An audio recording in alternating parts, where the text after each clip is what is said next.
Deep in the Sonoran Desert, where the cacti cast long shadows and the wind howled like a grieving widow, the stories had persisted for generations. El Chupacabra, the old ones whispered. The goat sucker. Some said it was a creature escaped from a government lab. Others claimed it was a demon, conjured by forgotten curses. But the truth was worse, it was hungry, and it was learning. Dr. Elena Vasquez adjusted her glasses as she examined the latest carcass under the flickering fluorescent lights of her makeshift lab. The rancher who'd brought it in, a grizzled man named Javier, watched her with wary eyes. "You don't believe in the Chupacabra, do you, Doctor?" Elena didn't answer. The puncture wounds were too precise, the blood loss too complete. No natural predator did this. That night, she reviewed the old reports, minus 1,995, Puerto Rico. Over 200 animals drained overnight. 2010, Mexico. A child reported seeing a spiny dog with red eyes. Now, Arizona. Her computer screen flickered. Outside, something scratched at the window.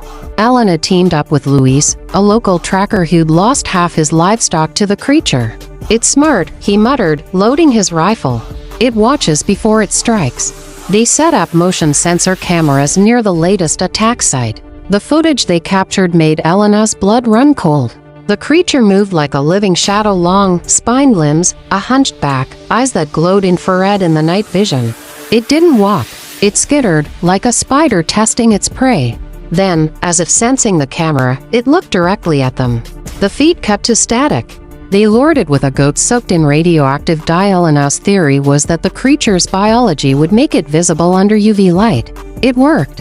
The Chupacabra struck at midnight, its spines bristling as it sank needle-like fangs into the goat's throat. Luis fired. The creature screeched, a sound like nails on a chalkboard, and lunged not at them, but into the darkness. They followed its glowing trail to a cave, the air thick with the stench of rot and copper. Inside, they found the nest. Dozens of drained animals, stacked like cordwood. And in the center, eggs. Elena's hands shook as she examined one. The shell was leathery, pulsing faintly. "It's not a demon," she whispered. "It's an alien." Luis raised his rifle. "Doesn't matter what it is. We burn them." But as the flames spread, something moved in the shadows. Not one Chupacabra. 5.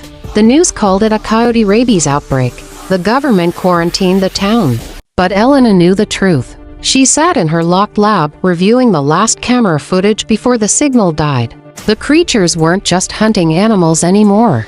They were learning to open doors.